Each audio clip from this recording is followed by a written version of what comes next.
Hello everyone, आज हम class 9 maths के चैप्टर 18 के क्वेश्चन नंबर 25 को सॉल्व करेंगे। ओके, तो देखिए जो हिंदी बुक है ना उसमें क्वेश्चन नंबर 25 जो है वो अच्छे से नहीं दिया गया। क्वेश्चन को कुछ गलत है इसमें कि ये पढ़ के समझ में नहीं आ रहा, तो इसमें इसका जो इंग्लिश जो वर्जन है ना वो एक्चुअली करेक्ट है।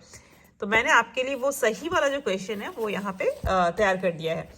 तो the question is Sumit has divided a wire into 2 equal parts. Sumit ने क्या किया है, एक तार को 2 बराबर भागों में बांट लिया है। He made a square with the first part and a circle with the second part.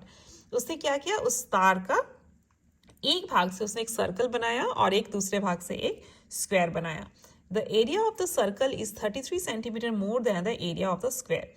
क्या है कि सर्कल का जो एरिया है वो 33 वर्ग सेंटीमीटर ज्यादा है किससे, स्क्वायर के एरिया से। Then find the whole length of the wire. तो देखिए हम क्या करते हैं कि हम लोग सबसे पहले let the whole length of the wire जो है 2x सेंटीमीटर मान लेते हैं। क्यों 2x क्यों मान रहे हैं, क्योंकि ना उसने क्या किया है सुमित ने कि एक बड़े से तार को 2 बराबर भागों में बांटा है।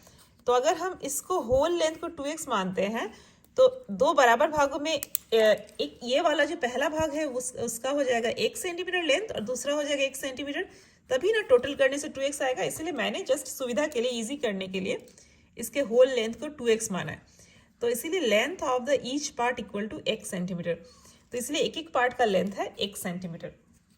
अब देखिए उसने क्या किया है कि पहला जो पार्ट है उसको मोड़ के इस तार को जो है उसने ऐसे करके मोड़ के एक वर्ग बनाया है, और दूसरा जो पार्ट है तार का उसको उसने ऐसे करके मोड़ के एक सर्कल बना लिया है। ठीक है, ये उसने करा है। तो अब देखिए हम क्या करते हैं कि let side of the square equal to a. हम क्या करते हैं, ये जो स्क्वायर उसने बनाया है ना पहले वाले भाग से, उसके भुजा को हम ए मान लेते हैं। Let side of the square, भुजा वर्ग की भुजा इक्वल टू ए। तो इसीलिए पेरीमीटर ऑफ द स्क्वायर, तो स्क्वायर का पेरीमीटर क्या होता है, वर्ग की परिधि का जो है, वर्ग की जो परिसीमा है, वर्ग की परिसीमा का क्षेत्रफल होता है 4 इंटू साइड 4a। तो इसीलिए परिसीमा हो जाएगी 4a अकॉर्डिंग टू प्रॉब्लम। अब ये जो देखिए इस वर्ग की परिसीमा मतलब क्या, ये चारों भुजाओं को जोड़ने से क्या आएगा, ये पूरे तार की लंबाई, क्योंकि इसी तार को जो है इसे मोड़ के उसने बनाया है, राइट। तो इसीलिए वर्ग की परिसीमा जो है, ये 4a जो है परिसीमा जो है वो उसका कितना हो जाएगा, वो बराबर हो जाएगा x।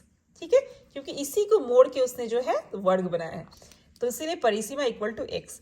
तो यहाँ से आ जाएगा 4a जो है, वहां से a आ जाएगा x/4। ठीक है, भुजा जो है इसका मतलब इसकी जो भुजा है x/4, एक एक भुजा आ जाएगी, तभी तो x/4 plus x/4 plus x/4 plus x/4 करने से आ जाएगा टोटल लेंथ कितना हो जाएगा x। ठीक है, तो इसीलिए हम क्या करते हैं, इसीलिए एरिया, अब हम क्या करेंगे, एरिया ऑफ द स्क्वायर जो है निकाल लेंगे। तो एरिया ऑफ द स्क्वायर कितना है, होता है भुजा का स्क्वायर। तो भुजा कितना है, देखिए भुजा आ गया है x/4, a आ गया x/4, तो a के जगह में x/4 का होल स्क्वायर। तो देखिए x²/4 स्क्वायर मतलब हो जाएगा 16। ठीक है, now circumference of the circle. अब हम क्या करते हैं, अब उसने क्या करा है कि दूसरे जो पार्ट से उसने एक सर्कल बनाया है।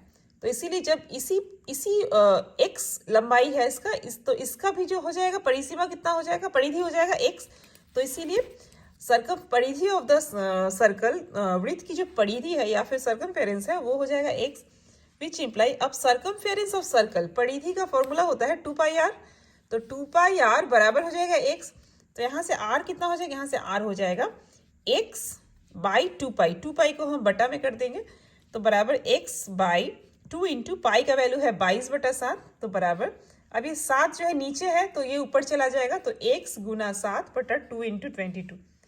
तो 7x/22 इंटू 2 हो जाएगा 44।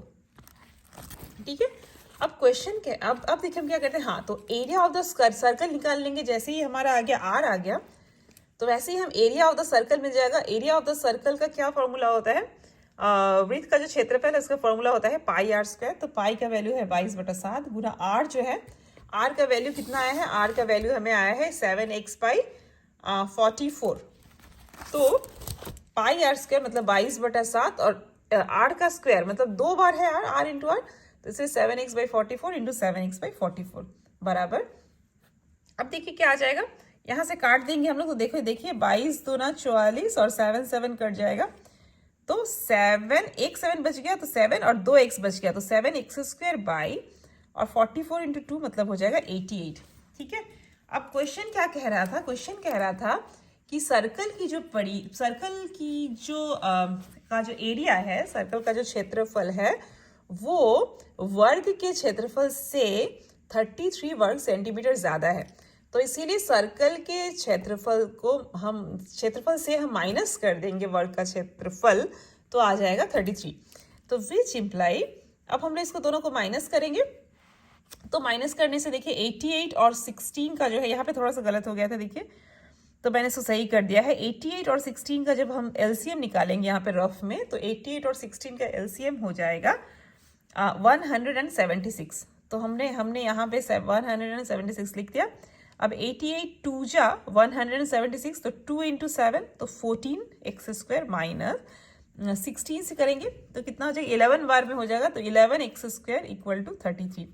यहाँ से आ जाएगा 14 माइनस 11 मतलब 3, तो 3x² बाई 176 इक्वल टू 33। यहाँ पे ये पार्ट थोड़ा सा रॉन्ग है। अब हम आगे बढ़ते हैं यहाँ पे, तो देखिए x² बराबर कितना हो जाएगा, 33 इंटू 176 बाई 3। अब 3 से अगर इसको हम काट देंगे तो आ जाएगा 11, तो यहाँ से आ जाएगा x का वैल्यू आ जाएगा 11 इंटू 176, विच इम्प्लाई इसका हम रूट कर देंगे, है ना, स्क्वायर है तो अगर x का वैल्यू निकालना है तो इधर जाएगा, तो स्क्वायर जो है बराबर को उधर जाने से रूट बन जाता है, तो root 11 into 176 which imply x equal to 11 into, अब 176 को अगर हम लोग तोड़ लेंगे तो कितना आ जाएगा, 11 इंटू 16, तो बराबर 11 इंटू 11 इंटू 16 को तोड़ लेंगे तो 4 इंटू 4, है ना, 4 चौके 16, तो बराबर, अब देखिए पेयर जो लोग हैं इनको निकाल लेंगे, तो 11 का पेयर है तो एक 11 निकल जाएगा, 4 का भी एक पेयर है तो इसलिए 4 भी निकल गया, तो रूट से एक 11 आ गया और एक 4 बाहर आ गया, तो 11 इंटू 4 आ गया 44 सेंटीमीटर x का वैल्यू। अब हमें उसने क्वेश्चन में कहा है कि area the length of the whole wire, पूरा जो तार है उसका होल लेंथ हमें निकालना है, तो इसीलिए length of the whole wire equal to 2x माना था हमने, तो 2x बराबर 2 इंटू x का वैल्यू लिख देंगे, तो x का वैल्यू आया है 44, तो 2 इंटू 44 मतलब 88 सेंटीमीटर, तो इसी को हमें निकालना था। तो इस वीडियो में बस इतना ही, मिलते हैं बहुत जल्द नेक्स्ट वीडियो में। Thank you so much.